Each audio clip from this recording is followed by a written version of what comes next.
This is Francois Tennessee with Royal Realty Group, brokered by eXp. The market's really crazy these days. You're going to need someone you can trust to help you with buying, selling, and finding investment properties. Feel free to give me a call, 214-704-4749, and also follow us on all social media platforms at Royal Realty Group TX.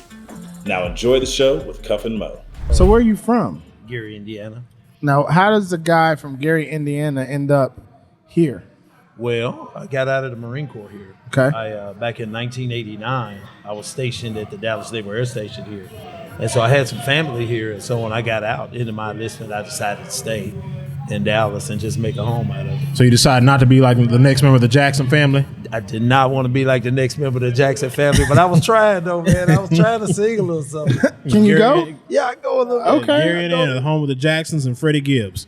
Yeah. And And- Denise Williams. Yeah, that too. Denise Williams. And the Klan's not too far away either. They all around, but Yeah. they just don't come into Gary. I bet they don't. That's all Black City.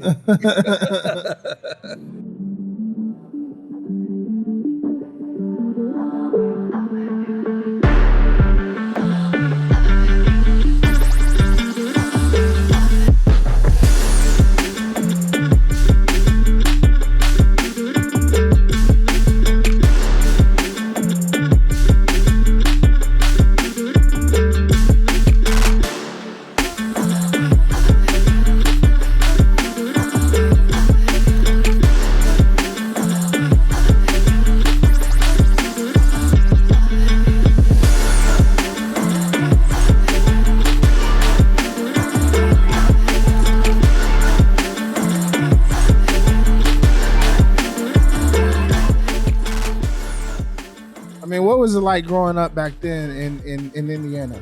Well, I grew up in the 70s and 80s. I was born in 67. So, it was a lot different. Living here in the South, I could see stark differences. When we grew up, man, going to school, we talked about Black history. I mean, Black history wasn't just 1 month. That was every day, 365 days a year, And so it was a much different thing. You were used to seeing Black people doing things, entrepreneurship. The first mayor in America was a Black mayor from Gary, Indiana. His name was Richard Gordon Hatcher. And he lived right down the street from us, Everybody, in Gary, it's all Black, It's a lakefront community right by Chicago. It's just a great place. And it was like Wakanda in the 70s. Wow. That's what it was like for us. Isn't Zach Randolph from Gary, Indiana too? I believe so. Yeah, I think Zebo is too. Yeah. So I want to give you the opportunity because, and forgive us, but you're so patient and kind that you didn't even correct us. We've been calling you Chevalier for a minute.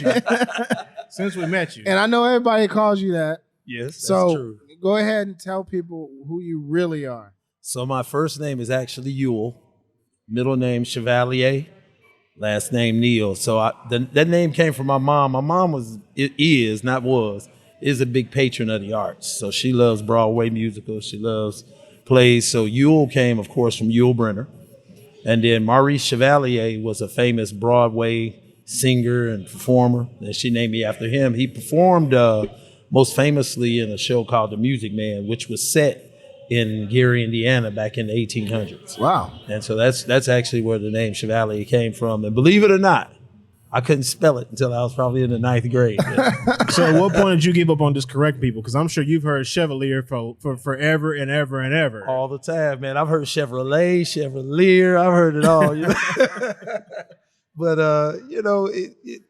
it's okay with me. But sometimes, if it's business related, I'll say, well, it's Chevalier. But, eventually when I get to talking, I'll say it or something, nicely so somebody can get it. So, I mean, he's got this beautiful piece of artwork behind him. I'm just going to get to it, Cuff. Okay. Chevalier Critiques is the Instagram. Humidors, all kinds of accessories and things like this. Like, what's the inspiration behind this? Because, like, when we first met you, and shout out to Susie at Lit Torch for the intro, we first met you, I was like, oh, he's got cigars and everything. You're like, no. I got all the other good stuff. And you show up today with these pieces of art, basically. Like, where does this inspiration come from? Well, my sister and I, we started this. It was just kind of spur of the moment, man. There was no real anything to it. We started doing. We were going to do the Black Cigar Festival last summer. Kind of post COVID, and I've been doing Chevalier critiques on Instagram, and I was doing thoughts of a classic man and some other things. Always smoking on the patio. And a buddy of mine in Houston who was doing that Black Cigar Festival called me and said, "Hey man, we need some vendors. What can you come up with?" I said, "What do you mean?" He said, I just want a vendor or something. We need a couple of vendors. It's our first one. So I said, well, I've been thinking about selling some humidors. I've been wanting to make a humidor. And so we started out with this one that you guys see here. Okay. And this was a box that, my sister's a graphic designer. So we actually just sat down one day and said, what can we do different than no one else is doing? We wanted to try to find a niche market that we could get into. She said, let's try putting a picture on it. I said, what do you mean? She said, maybe we can digitally put a picture on top of there. You ever seen anything like that? I said, no, I've seen it on some watch boxes and things. She said, let's try it. So we tried it. We grabbed this box, we ordered this box off the internet, and we did it. It's beautiful. It is beautiful. And, this one is available on chevalierlife.com. That's my website where I sell cigar accessories, personalized humidors is what I like to call them, and cigar apparel like the shirt I have on here. And this one actually comes with a cutter and an ashtray.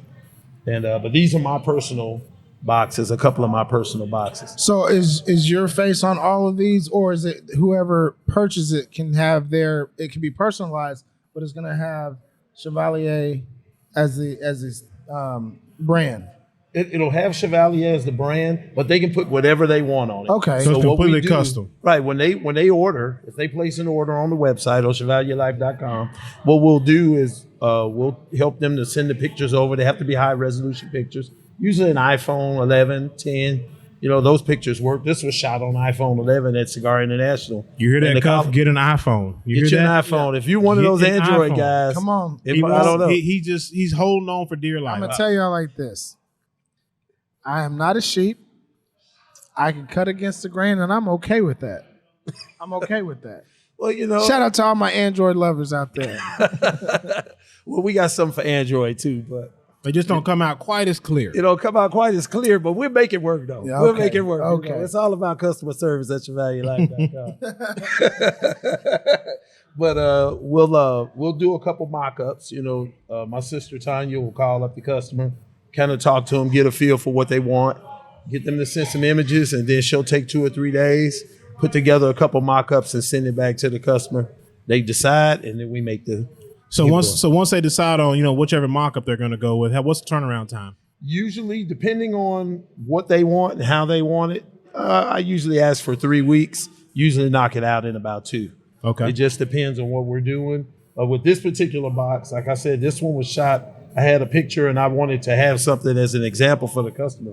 And so I shot this at Cigar International as a selfie and then just put it on the box. Oh, wow. And, it was a color picture and we enhanced it a little bit and that's what we got. So speaking of color, can this be in color versus a black and white? Yes, it can. Okay. It can be any way you want it. We can do anything you want. I've got one customer out of Arizona that's bought 3 from me, and he likes to have one picture of himself. He likes to have another one in the background like a shadow. And so we can do anything that can be done on a computer. We can do it and apply it to the box. Bro. Beautiful pieces are. Thank you. What's the ticket run for on one of these pieces, man? So for the one with my picture, one like that runs about $280 plus shipping. Okay. And the other one that you see down there is actually the masterpiece, much bigger box that's not as expensive. This one's about $170. This one is called Beauty Is Her Name on the Chevalier Life. Got some sticks in there, so oh yeah. I don't want to open that up, but can we do this? Oh yeah. It's a masterpiece. And what we did, all I did was, make a stencil and put that on the glass for me. And it lights up. It does some different things that, some customers won't get. But if they want it, I can do it. I can do anything that you want to do. You can imagine it. I'll find a way to make it work. So this lights up on the inside? Yes. LED? Yes. Mm-hmm. We have a simple, can we see it? Yeah. Yeah. Let's pop that I over. think it's probably not on in there. Yeah, I took the light out. This tray comes out there. Grab that other side. I'm saying throw some Bovada packs in there and you're good to go, huh? Yeah, I got one of those in there, but it has a humidifier in there. Comes with a little light. that comes on, and I haven't charged this thing in forever. This is my outside box that sits on my patio. Okay. And so normally this affix is right at the top. Got it. And then the light, you just turn it on. It'll change colors. It'll do whatever you want it to do. That's dope. So when I have company, I usually put it on Spice just for it up the a little effect. bit. Yeah. It's just for the effect. Give it Showing some out cool, just a little bit. give it a little Chevalier lifestyle, Hey. cool type thing. Come on now. Like they say, to live the Chevalier life, there's 4 basic principles. Okay. Smoke the cigar, sip the whiskey, sing to the music, and savor the cuisine. So it's all about a vibe. And so with our pieces, we try to create something that kind of represents that vibe that we're trying to do. That's the Chevalier lifestyle. Give us those 4 cardinal principles again. Smoke the cigar, sip the whiskey, sing to the music, and savor the cuisine. You put a lot of thought to that, man. That's actually pretty fire. It's all about the vibe, the energy. Well, it's about me. It's what I do. My whole daily vibe. I go to work every day. I come home. I smoke a cigar. I'm gonna sip a little whiskey. I like to sing sometime. I like to listen to jazz. If I do the cigar track of the day on the Chevalier Critiques every morning, and I do a Thoughts of a Classic Man. So that's my vibe for the day. Usually pre-COVID, we were going out probably 6 nights a week for dinner. And so that was my savor of the cuisine, And usually once or twice a week, I'll post a great restaurant in Dallas or wherever I'm traveling, just to give people an idea of, great places they can eat. So you sip whiskey regular, and you eat well, but you stay in great shape. You just blessed. What you I'm doing? gonna say I'm blessed, man. I'll be 55 on July 4th. Crazy. Yeah, I'll be 55. Crazy. And, I've been blessed. I work hard every day, but with great work comes great reward. I work hard to play harder. Man, you were doing it, bro, for real. Thank you, brother. Thank you. I That is the appreciate truth. that. So this being the Vision Lab, right? Like I said, you're father of 5 kids. Obviously great products on your website and whatnot. When you kind of set out on this journey, if you will, especially when it comes to Chevalier, what did you originally envision, right? Like, 'cause this all starts with somebody saying, "Hey, man, we need a vendor," and like you said, you had kind of been playing around with it, right? But now it's a real thing. So as you're putting pen to paper and this has to become a real thing, like, what did you originally envision? I didn't envision it to be as much work as it is. I've always been a person that's very goal oriented, and I've always been driven. But I never imagined that it would take so much work. I've got to be very regimented to do this. I have to be just getting up every morning at 4:00, doing the Thoughts of a Classic Man first, cigar track of the day. Doing some reading, a lot of prayer every day, Yes. and I didn't realize how much time it would take away from my family. So I've had to kind of take a couple steps back and readjust and prioritize some things. Maybe not go to every event in town. Maybe, dedicate some quiet time to my family. And that's been a struggle because as I get out here and my name is getting out more and more, people are want saying more. they want more. They want Yeah. you to come around. So I started bringing my wife around. She's like, I don't want to do cigars today, baby. I'm like, okay, let's go eat. I'm out.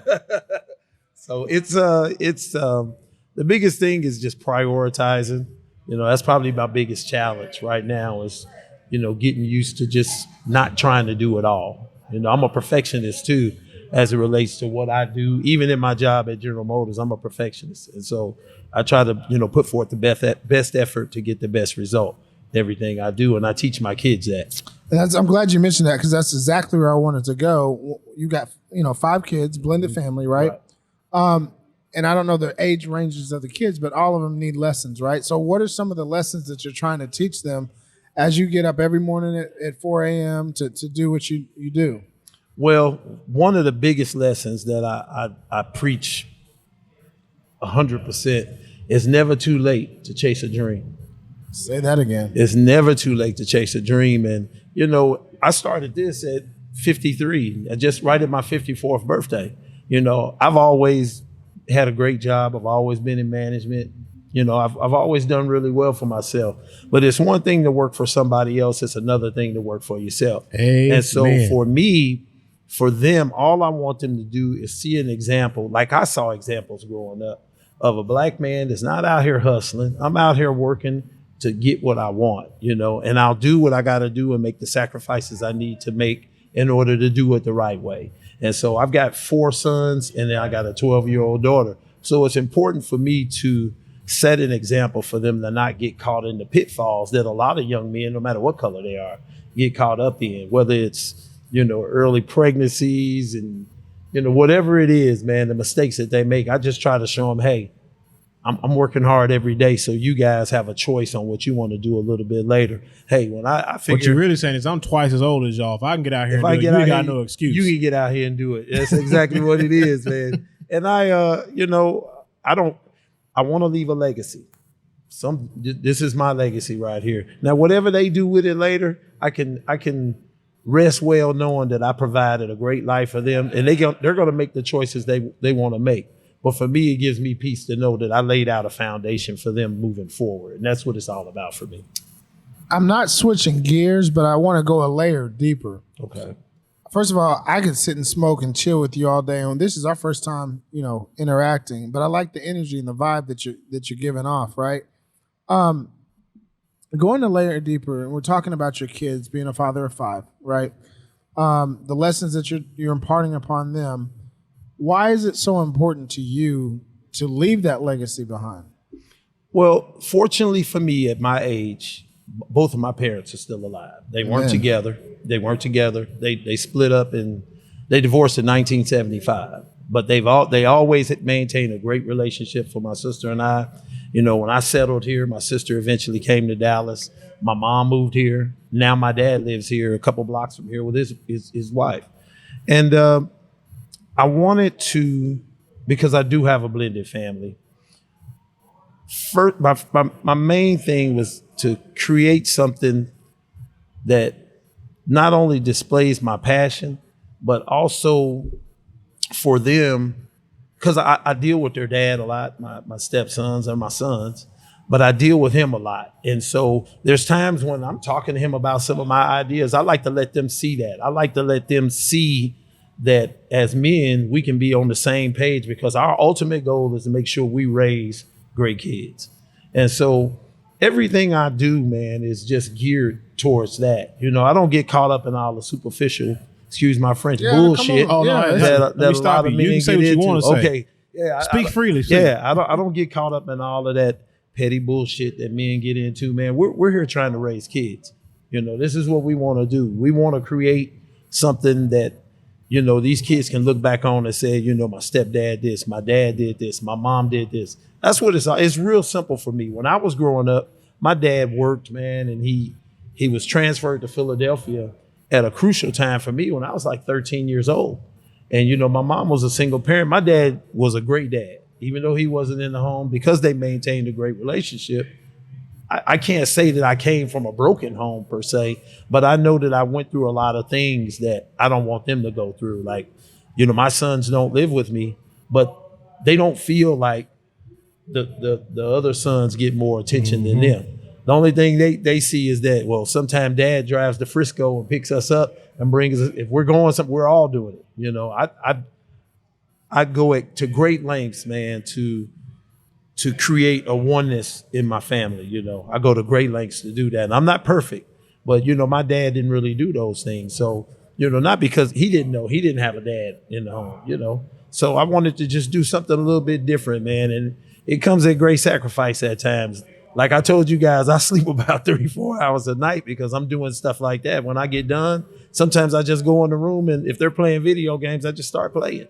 I don't want to play, but they need that time with me. That's right. They need that time to say, hey, no matter what, my stepsons always say, Pop's always there. Like today, I left work. I knew I was coming here. I had some cigar business to do. So between 2:00 and 6:30, I did some cigar business, ran a couple errands, put brakes on my son's car, and then came here. Yeah, that's just what I do. Dedication is the word, Holmes. And the other word I'm thinking of is humility, right? Like you humble yourself because there's a greater cause, and that's the energy that I'm picking up on. You know what I mean? And they're all I got, man. At the end of the day, I think a lot of people get so confused about life, man. At the end of the day, we have a very limited time in which we live. 2 days ago, I was 25. Yesterday, I was 40. Today, I'm 54. man, in a couple of weeks, I'm going to be 55 years old. The average life expectancy for us as men is about 78. So do the math. I don't have much time, and I'm not afraid. I've seen so much in this life, man, and I'm not afraid of death. The only thing I'm afraid of is living my life without a purpose.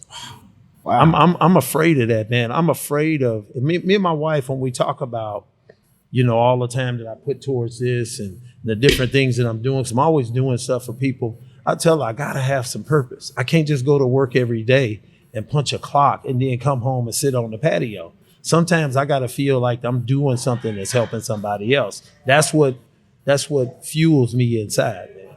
And it's just really that simple. You only got a limited amount of time here, man. So you got to make it work and make it count. Because the one thing my uncle always used to tell me, he says, man, when I turned 80 years old, he said, I realized that I was probably gonna not be here much longer.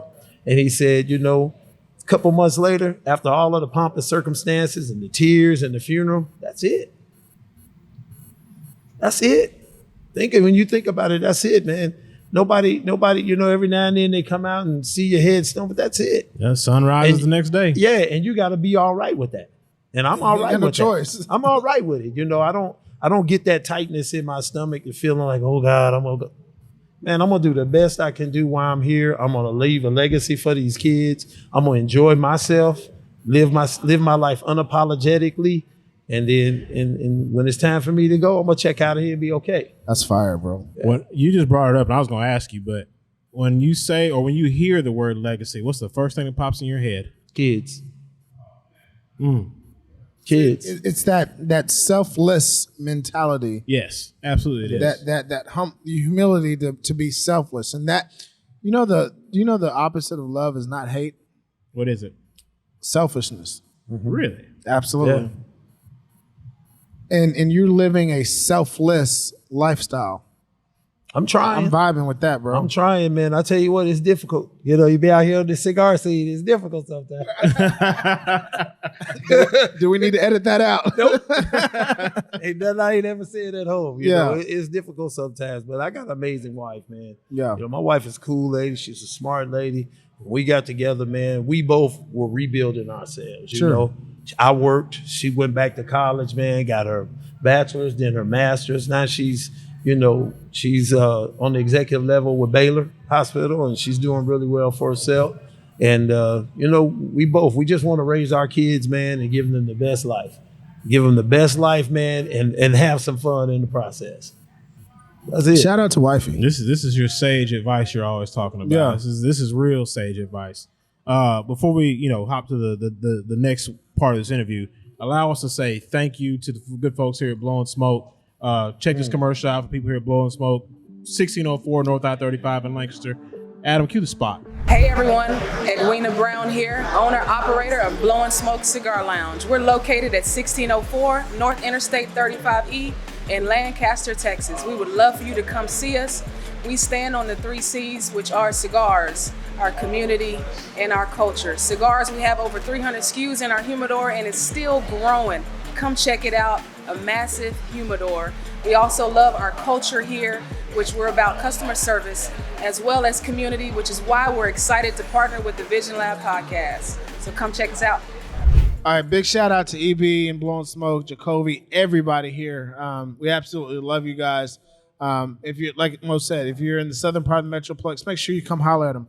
So you got some swag with you too, right? I got a little swag. Let's see some swag. Well, I tell you what, I've got one of my shirts on. Okay. Beautiful. I've got one of my shirts on. This is Fire. Camouflage lid. Love camo. Shirt.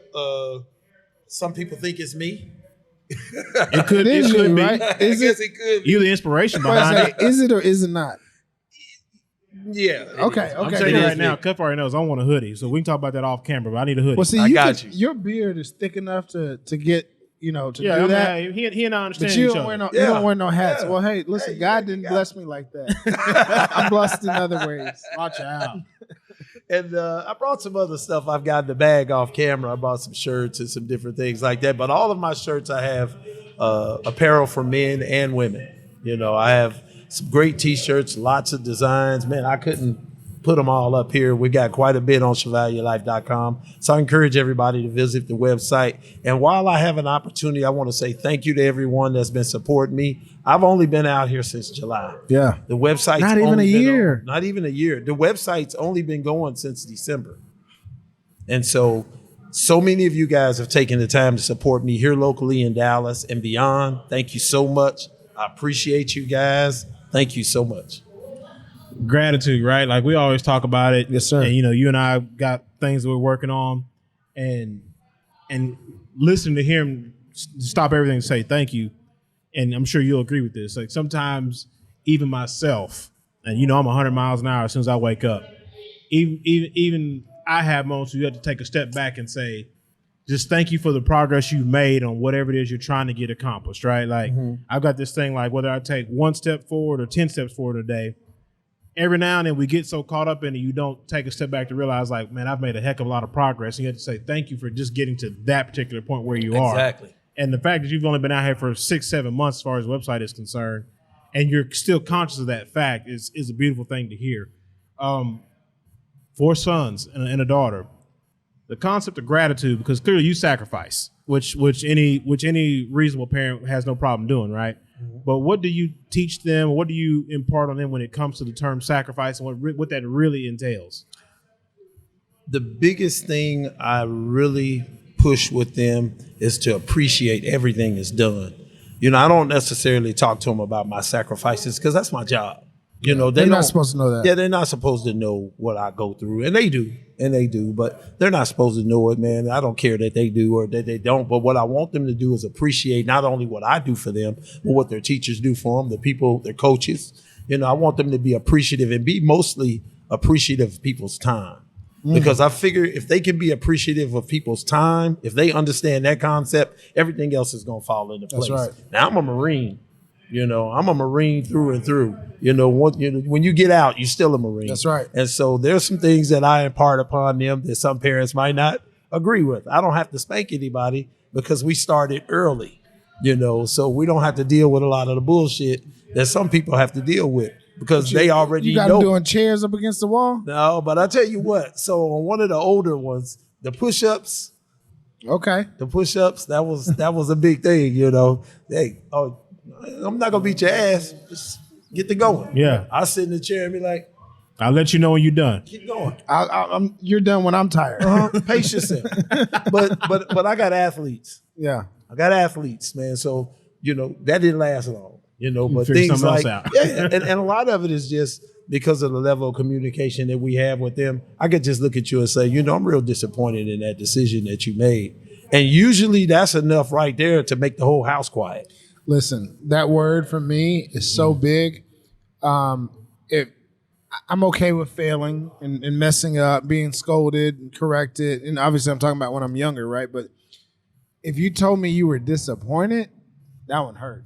Yeah. So I think I internalized that. So if I ever tell someone I'm disappointed in you, that's almost like, I've written you off. Because Almost. if you disappoint me, that means that I put my trust in you and you violated it.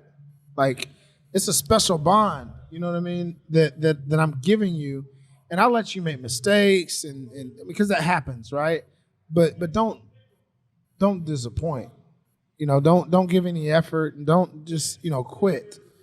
Like when you disappoint, it's a wrap for me. So it's deep when you say that. Yeah, it's a hard thing to deal with sometimes as it relates to kids. And everything I do, like we said earlier, kind of encompasses them. Even though they're not a part of it, I don't bring them into anything cigar-wise at all. But,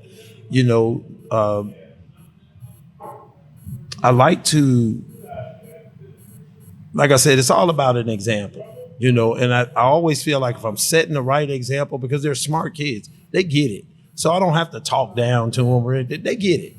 So I just try to make sure I'm doing things the right way, man, and it just works. I know it probably doesn't work for everybody, but for us, it works. So you got it figured out. 50, almost, about to be 54, right? 55. Excuse me. That's easy, right? Like you can look back and say, okay, I made these mistakes, and I know how to do these things. But Talk to me about when you were coming up, because the man that sits before us today, have you always been that guy? No. Or did you go through some shit to get to where you are? So I've never been afraid to be vulnerable or to be open. Come on with it. I've made every mistake at least 5 times that a man can make. You know, I grew up in my mom was a single woman. She had a boyfriend, used to fight her, you know, and in my first marriage, sad to say, I did those things. Okay. You know, and I had to really look inside of myself to change, man. You know, wasn't a religious experience. It just, you know, some people say that you can't change things, you can't change people, but I never use the word can't when it comes to me.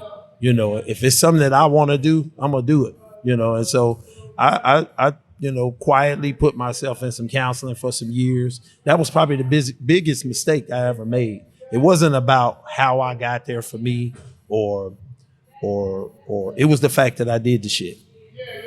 You know, and you know, I went to counseling once, and I was talking to a counselor, and she said, "So if your mom went through that, how do you figure you became the same guy?" I said, "Well, I think I've put a lot of thought to that." I said, whenever you see situations of domestic violence and stuff, there's always something for the women. Everybody forgets about the little boy that's in the house that's watching this shit that doesn't know how to process it, man. And I never thought, and I got to be 34, 35 years old before I realized that. You know, I did a lot of different things, man, a lot of different relationships, because I was a young guy, I was a Marine, man. You know, attractive young guy, yeah. You know, I was out there. You can win. You can win. I was a winner. Trying to make it easy. Yeah, I was a winner. And man, you know, you just do shit. You know, I grew up in the hood. Yeah. I'm a reformed hood nigga. You know, I don't want to say that's what it is, you know. Yeah. And so I did a lot of stuff. I made a lot of mistakes, man. But I remember when my first wife, when we split up, we had a conversation. And I don't know, she's probably not going to see this. She may, her husband's it. He smokes cigars, so she may see it. But I remember us having a conversation after we split up, some years after, because we still had kids to raise together. And it was a hard thing to hear how she felt.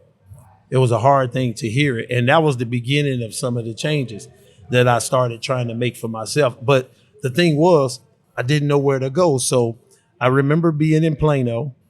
I went to this place called Hope's Door. You know, it was like a battered women's shelter that offers counseling. I got into some trouble with my ex-wife and they got put on probation. And so I went there and I said, you know what? I'm going to do this. Got to change this. So I went there, and I got to say that was the worst experience of my life. Why? Because how do you take women that have been abused and then have them to try to teach men that have been abusers for whatever reason in their life? How do they teach them not to be abused? So we would have these questions and answer sessions, right? And again, I wasn't as vulnerable and open as I am now, but I was working at it. And I was, you know, some 20 years younger then, you know? Mm-hmm. And so every time I would say something, the 4 or 5 women that were running the group would just get infuriated. And so I'd be like, well, you asked. You asked the question. Freely in here. So if I'm going to speak freely, because I got to be here, let's talk about it. If I'm willing to be open enough to tell you, you know, about me, you got to be open enough to take it. You can't get mad and say, this is reminding me of what I've been through. I said, now I sympathize and I understand. But that's where that question comes from. So what about these boys, man? They forget all about it. It's like they say men are supposed to learn from their actions. Men are supposed to be this way. Men are supposed to be that way. But then you take a kid like me that saw this shit from the time he was in the 2nd grade all the way until he was big enough to make it stop. Nobody was there to talk to me. I never learned how to deal with them feelings. That programming, too. Yeah, and I was angry, man. And then I went in the Marine Corps, and that wasn't no better because everything then was kill, kill, kill. The Marine Corps of the 80s is not the same Marine Corps that you have now where these kids are getting grief counseling and they learn to deal with their feelings. Let me tell you, they tell you, get that gun, go out there and kill a motherfucker. Yeah. channel all that energy to survive. The only thing you want to do is if you got to go to war, the Marine Corps teaches you live. At They all don't costs. teach you at all costs. That's all they teach you. That's why they call them America's finest fighting force. When the Army and the Air Force gets there, the Marine Corps been there for months. You just don't read about it on the news. They've been there cleaning the pathway for them to come in there and do photo ops and march across the thing. We the ones that go in there Shade. make shit happen. Do the dirty work. We do the dirty work, the great work. And so with all of that, man, you have all this programming. I was just type A, man. I was wound up like a knot for years, man. And so even when I got out of there, I never learned how to process those feelings and emotions. So it didn't matter if it was man, woman, it didn't matter what it was. I ain't the biggest dude in the world, but you can be.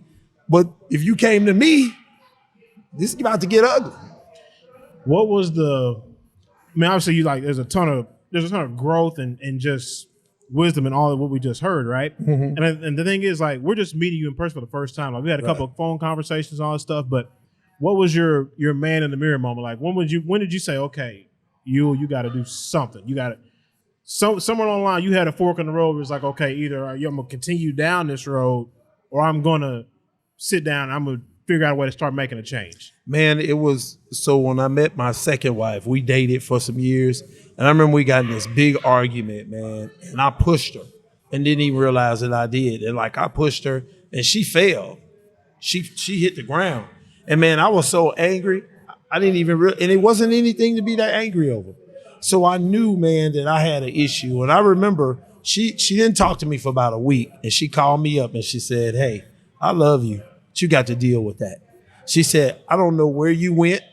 I don't know what happened to you. You went to a place and then that was it. And that right there was like, nobody has ever, man, for me, taking the time to sit down and just talk to me straight up and tell me something. You know, if people care about you, they'll tell you the things you don't want to hear. The ones that's smiling in your face all the time, you know how they say everybody that's clapping for you ain't rooting for you? That's right. I try not to deal with those. You know, my wife was one of those people that no matter what mistakes I made, and believe me, she ain't no weak one by no right, you know, but she was willing to invest enough in me if I was willing to invest enough in myself. Wow. And so that it was just that simple, man. And I just knew I wanted to be something different than I had been. From the time I was a kid, man, I was like that. I remember stabbing a dude in the stomach when I was in like the 4th grade. You know, I used to get with I was a hood kid. Yeah, you was scoot over. So, you know, I like put some pencils together and like got him, you know. But it was just one of those things, man, where that was the environment that I was in, you know. The thing I love about these podcasts, and we're at 160 deep, right? Yeah. You don't know where the conversation is going. Because we literally did not know. Right. So visionaries, by the way, if you're enjoying this content, please make sure you like and subscribe to our YouTube channel and our Spotify, Apple Podcasts, all that fun stuff, right? But this is all organic. This is not planned. We didn't know we were going to talk about this, right? So I love where we're going. So when you realize, oh shit, okay, I need some work. How much of that is PTSD from being in the Marines versus PTSD from what you've seen as a young boy from 2nd grade up? It's about 60-40. That being my growth growing up, there's probably more of it than anything. The Marine Corps for me was a cakewalk. It was a cakewalk for me. I can remember being in boot camp, getting pissed off at the drill instructor because he kept messing with me. And they used to take me out in the sand pit. I went to boot camp in San Diego. And this is where they'll get you out there and they'll exercise you for hours as a punishment. And man, I would sit there and do it until I passed out. I didn't care. And if they got on me again, if I was standing my ground, I was standing my ground. Because in my mind, you ain't doing nothing to me that ain't been done. What could you possibly do to me that I hadn't already experienced? You can't put no pressure on me that I haven't experienced as a kid. I watched some dude kick my mother's door off the hinges one night and come through there and wreck house. You can't break me. And I dealt with that in the Marine Corps those first couple of years, in the 80s. And it was different, because while there was a lot of black people in the Marine Corps, it was still a big divide, And so, I used to deal with a lot of things, but you can't break me. man, they would get me out there before drill instructors around there, up, down, screaming at me, yelling at me. I'd just be like, Okay. I just keep going until they get tired or till I get tired. When I can't do it no more, I passed out and I was tired and I was hurting, but in my mind stays sharp. You ain't never gonna get my mind. You're not gonna get my take the mind, body. man. You can get my body, but you're not gonna get my mind. As soon as this body wears, rejuvenates, I'm about to act a fool again. That's how I was, man. You rest up one time. But in time, man, wisdom kind of prevailed. Certain situations comes about in your life, man, that you realize you could have did it different. I know that's what happened for me. And one of the things you said I think is important, because we didn't know where this conversation was going. And anybody that's looking at this, if you have an issue with anger, get some help, man. There are people out there that will help you if you want to be helped. You don't want to be helped, you ain't gonna get it. But if you want the help, man, there are people out there that will talk to you. Counseling is a good thing. As a matter of fact, I just realized yesterday, this is Mental Health Awareness Month. So this is a great time to have that conversation. If you need some help, there's people out there that are willing to help you if you seek it and you really want it. So do that. There'll be people that'll probably watch this and say, fuck him, he just another guy. I ain't looking for a pat on the back. I lived my life. I made my mistakes, but I feel like that God has blessed me tremendously, man. Yes, sir. In that, one of the things I learned in counseling, I'll say this. I read a book, I can't remember the name of it, but an author was Brene Brown. She talks about vulnerability. She talks about anger being rooted in fear. And that statement, anger being rooted in fear, I realized I was afraid of people controlling me. So I get angry. That was my coping mechanism, man. And I did that. And right, wrong, and indifferent, that's what I did. There's a lot of men that'll stand around and talk about, I never put my hands on this person. I wouldn't do that. We don't know what you do behind closed doors. We all got to learn. Nor do we know what you're going to do in that situation. In that situation. You don't know what you're going to do. But one thing I can say about myself today that's different from yesterday, I know what I'm going to do. I've learned that I have a choice to walk away from any situation. I ain't got to get mad. I'm killing myself if I'm getting mad. And that's how I see it. And, I just do things different, man. I learn to communicate different. I learn to listen more intently and differently now. And it works for me. Bro, I'm blown away because the energy's there, the content, the storyline is there. This has been an amazing experience. But it's real. That's what it is. It's real. It's real. It's organic. Like we showed up, then we would talk about cigars and accessories and how we got to meet each other through Susie again. Again, shout out to Susie Lit Torch app for hooking us up. Thank you, Susie. And like you said, like we don't script this show out or whatnot. And thank you for being vulnerable enough to actually share that because we didn't know. Yeah, I've got something in the works. The Vision Lab has something in the works. We'll hear about it later on, but it'll probably be September-ish when everybody will see it. But you're going to be a part of it. I hope you'll be a part of it. I would love to. Yeah, I would love to. We'll talk about it offline. Mo loves to do that, by the way. But let's get back to products. Let's get back to I want to say Chevrolet so Chevalier. bad. Oh, in my mind. Yes. In my mind, I I'm have thinking to Chevalier. process Chevalier. Okay, let's get back All to Chevalier. 100,000 people that are probably going to see this are going to know. Yeah, It's Chevalier. Chevalier. Okay, so you decide with your sister to create this thing. COVID's still here, Right. but it's a little bit lighter last year than it was the first year, right? Right. Talk to me about your mentality on getting this off the ground once you realize, oh shit, I kind of got something here. It was funny, man, because I always use words like, man, I don't know if this is going to work, but I just keep going. Like, I figure I'm just going to throw it out there and see what happens, and if it doesn't hit right, then, I'll look at that box and I might move the picture over to the left and throw it back out there. I'll keep changing it until it hits. It's just like cooking a meal. If you don't get the ingredients right, you change an ingredient. That's it. And then serve it again and That's see right. if it's the same thing. And so for me, it's real simple. And I've always done sales. Outside of that, I've been in management with O'Reilly and AutoZone, all these different companies. So for me, this is a no-brainer. Because a lot of times sales is not selling your product, it's selling yourself. If people like you, they'll buy your product. And if they feel comfortable with you, they'll tell you what it takes to make the product better. And so even with the things that I do, I follow up with a lot of my customers and say, hey, how's that hoodie? Or how's that t-shirt? How's that torch lighter kit? How's that humidor? What don't you like about it? What do you like about it? I don't mind picking up and texting them or sending them an email and ask them. And if they don't answer, I'll ask them again. You know, I ask for feedback as soon as they get the products. You know, we want to know, what didn't you like about the process? Because we're going to change it if it's something you don't like about it, if it's changeable. You know, if it's not changeable, then I'm going to give you some type of response so you understand why we can't change it. That's just basic sales 101. No, that's you're dead on. And Being an adult too. Yeah. it's caring.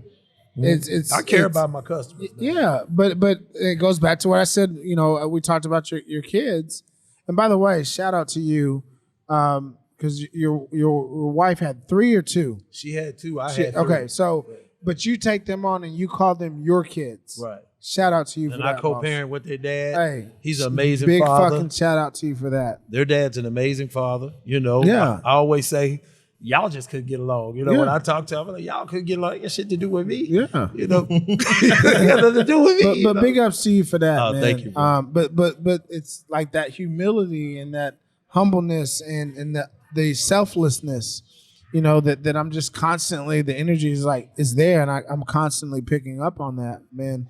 I think we've talked a lot about, you know, where you are, what you've been through, but we want to know where you're going. Well, What's the long-term vision? the long-term vision is my number one goal is to open a lounge. You know, I have for many years, long before I got into cigars, I always wanted to have a jazz club. You know, very specific type of jazz club.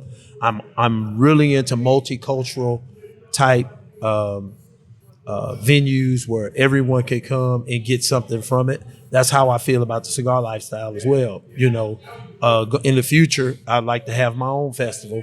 You know, 1 or 2 day festival with lots of music. I love cigars, but music is my passion. I love music, jazz, any type of music. Blue-eyed soul is what I like to call it. Those stuff like Ambrosia and Toto and all those old groups. And so I'm really into that, man. And I want to create something within the cigar culture that encompasses all of that, where people can come together and just have a good time in the love with the, you know, based on the love of the leaf. And one of the things, I was on a live the other night with some friends of mine on Instagram, and we got to talking about that. And I said, you know, it's funny. I'll walk in some lounges sometime where there's not a lot of black people. And, you know, a lot of times when you walk into situations like that, some people are uncomfortable. But man, there's something about having a cigar in my hand that takes that away, because everybody just wants to talk about cigars. Everybody just will start a conversation about cigars and it turns into something else. And that's what the cigar culture does for you. So for me going forward, I really want to have some type of festival, you know, a music festival based on music and cigars. I'd like to actually start, and I'm planning on starting something called Conversations with Chevalier, based on my Instagram format, where I talk to people in music, I talk to people cigar lifestyle, and some other people too. I had an interesting conversation recently with a young lady out of Houston by the name of Smoking Sarah 757. What a name. Wait. You guys may know she's No, there's another Smoking Sarah in Dallas. Is it? There's one in Houston. Okay. Her number, Smoking Sarah 757. I know her. And we got to talking about domestic violence.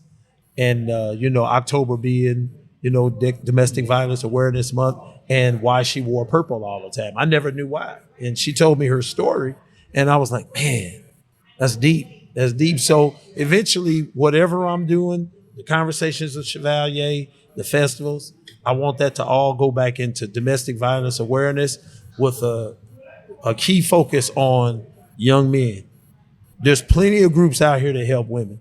I would like to support something, maybe even start something one day that helps young men coming up in that, to change their thought process, because that's what we got to do to stop domestic violence. I've never been involved in any type of DV, but it certainly is warranted, right? Because you hear and please don't make this mistake. The victims of domestic violence need all the help and support Need it that all. they get. You do. But it's also about, correcting the behaviors for the young men that Right. are involved. And we don't ever talk about that. And literally until you said this is June, right? So like I'm 40 years old. I never have thought about that. Mm-hmm. So I'm very grateful that you even mentioned that, Thank you. Thank you. So like I said, we're going to talk offline. I got something, for you. I think that it speaks to what you're talking about. I want to say this. My mom is probably the strongest person I know. One of the things about her, man, she did her best for me not to be that. She did the best she could for me not to become that guy, and I still became that guy because what she knew was the best she could wasn't enough to help me. But back then, no one knew about, especially in the black community. Yeah, therapy One thing wasn't a black, thing. you do not talk about therapy. No, you don't. You keep that shit in the house. That's right. And if you go down the street, you tell Mr. Jackson what's going on. Whole you know what's neighborhood about to happen. Yeah. You know what's about to happen. So, you just didn't do that. And so I never felt like, I need somebody to help me. Yeah, as a kid, I just dealt with it. Yeah. You just deal, and my sister did too, and through her, because of her and my mom, man, my sister wrote a book recently, and it's sort of like a curriculum about domestic violence. And she's really, she's a whole nother level when it comes to that thing, man. She does a lot. Like she's dedicated her life to that, in service of that. And so that was another thing that really kind of pushed me. Like, how can I be this guy and my sister's doing all of this? Yeah. And it's just the two of us. Yeah. It's just the two of us. And so that was another thing that was a great motivation outside of my wife and kids, was to just, to do that. So I love it, man. Yeah. Well, I think it's Yeah, time to land the plane, this has sir. been great, man. First of all, Bruh. we appreciate you making it happen. Yes. man, thank y'all. Oh, no problem at all. It's time for us to land the plane. As you know, it's a round table, and you get 5 other seats. You can have anybody at the table. The only stipulation we put on it is that you can't have God at your table. Okay. Outside of that, dead or alive, who do you want at your table? Hold on one second. That's the first time you ever said God. Well, I love it. I believe that he's a believer. Well, I say it because I don't want to offend anybody. Like, we're in that age. Like, we might have somebody on here who believes in Buddha or Allah, And that's whatnot. I fine. don't want anybody to be offended, right? Yeah. So you should say they shouldn't have any of them. None of them can come. Well, I usually say, hey, whatever No, religious, I love it though. Like, that's pretty whatever cool. religious deity you believe in, right? Because some people are sensitive about that, right? And That's true. We're not here for that, we'll right? start asking beforehand. Well, you're right. We'll do that. No, shout out to you though. That being said, I like that though. Yeah. So 5 people, dead or alive. The first one will be Marvin Gaye, because I am a big Marvin Gaye fan. I might People play used to him on the say way I look home. like him. They say I look like him. you can You favor do? him a little They Okay, said, man, when I okay. had some hair, man, You can favor I him used a to little have bit. some hair. You man, rocking the know? ball though, real strong. So Marvin Gaye, Barack Obama, of course. I think Okay. a lot of people say that. I would like to have somebody from the other side of the table, though. Somebody that's not as popular that I could debate with. So it would probably be somebody like I would say John Boehner from the Republican Party. He's somebody that I would like to have a conversation All with right. and be like, "Fuck, what you thinking?" Yeah, so John Boehner, right? Yeah. All right, so what we do anytime that we have a new person that we've never heard on the show, we don't take a shot, but we take a drink. Okay. Right. John Boehner and John Marvin Boehner. Gaye. He's the first one to say Marvin Gaye. Is too. he really? Yeah. And I got 2 more, right? Mm-hmm. 2 more. I'd like to have Lit Torch Susie, because Wow. I'm a big fan of. Man, let me tell you something. That hustle, I watch her, man. I've never met her. She's got a level of hustle, man. She is everywhere. If you look at her on Instagram, she might be in North Carolina today, Florida tomorrow, and then Oregon somewhere the next day. You're right. That's hustle. I admire the hustle. I love that. Shout out to Susie. So that's 4, right? Yep. Yeah. And my last one, I would have to say, I don't know, man. I don't know. You got John Boehner, Barack Obama, Marvin Gaye, and Susie. And from Lit Susie. Torch. Who you've And, never met. I've never met her, but I just admire the hustle. And I would probably say Jamie Foxx. Good one. That's a good And one. the reason for Jamie Foxx, man, this is a kid that comes out of Terrell, Texas, right next to Forney. I just want to hear some of the stories about what he had to go through. You know, he went through the Living Color thing.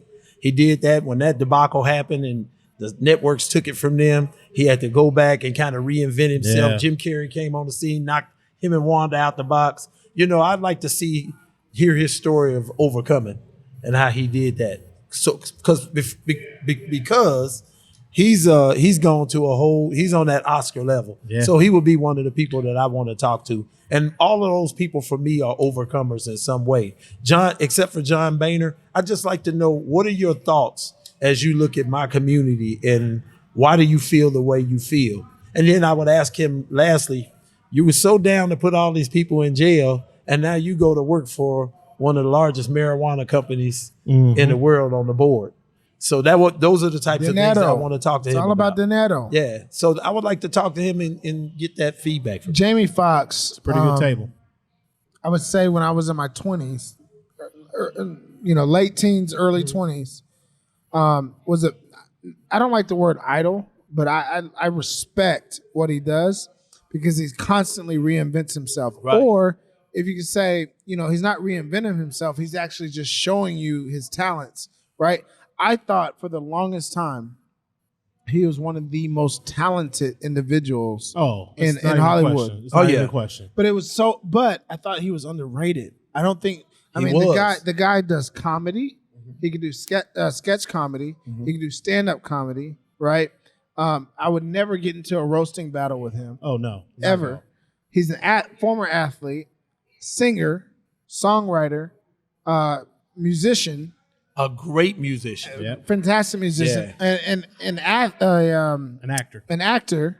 But not just an actor, he's an Oscar award-winning actor. Like, all at a young age. Yeah. Before 40. That motherfucker is on fire. Jamie, you have an open invite. And bring some of the brown sugar bourbon you got your name behind. Bring some, man. Come on through. Yeah. Hey, I'm gonna come by too, JB, if you come by. And you'll be on the show when he comes through, for sure.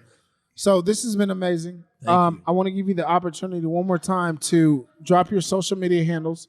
How can anyone get a hold of you, get in contact with you, buy any of your amazing products? We'll have to talk about what we can do for the Vision Lab. Okay. But so go ahead and drop that for our listeners. So you can reach me. My Instagram is at Chevalier's Critiques. There's a link in my bio for my website, chevalierlife.com, or you can go straight to to chevalierlife.com. Check us out. Check out our personalized humidors, apparel, and cigar accessories. You can follow me on Facebook. Send me a friend request, Yuel Neal, or you can do Chevalier Critiques on Facebook. And Yuel is Yuel. That's correct. Yes, sir. Just for those that are listening. And so you watch the show, right? I do watch. Okay, so I'm not going to just give an oop, right? I'm going to ask a different question. Okay. You have 5 kids. Mm-hmm. And we don't need to know their names because we obviously want to protect the youth. But I want you to give one word as a recommendation or word of advice, literally a word of advice for each one of your kids. Okay, that's an easy one. Start with your oldest son. Oldest son. So with the oldest son, I want you to believe in yourself more. Okay. Believe. For the second oldest son, fear not. Okay. For the third oldest son, the middle child. This dude is something else. They always are. Yeah. They always are. That's my second. I've got 2 of those middle child. One's 17, one's 16. For the first one, I would say be a little more dedicated. Okay. For the younger of the 2 middle children, I would say tone it down. And for the last one, the 12-year-old daughter, great job. All right, so we just celebrated Father's Day. I want to wish you a very happy Father's Day. Know that it probably went well, but I love the concept and the idea that you've gotten to this stage and age in your life that it's not about me anymore. It's not about you, and everything that you're doing is for your kids. I love the fact that you've taken on. You don't call them your stepkids or stepchildren, right? They are yours. And brother, that means a lot to me. So I respect you for that. It's been an absolute honor and a pleasure on the show. But as you know, since you're a fan of the show, we ask every person that jumps into the lab, what advice would Yuel be giving himself from 5 years ago? So the today version of yourself, what advice are you telling yourself from 5 years ago? I'd be telling myself to don't be afraid to make change. Don't be afraid to chase your dreams. Just go out there and do it. You can do anything you want to do. Just get out there and do it. Don't be so quick to say they might not like it. Just do it because you don't really care anyway. Just do it. That's good. That's good.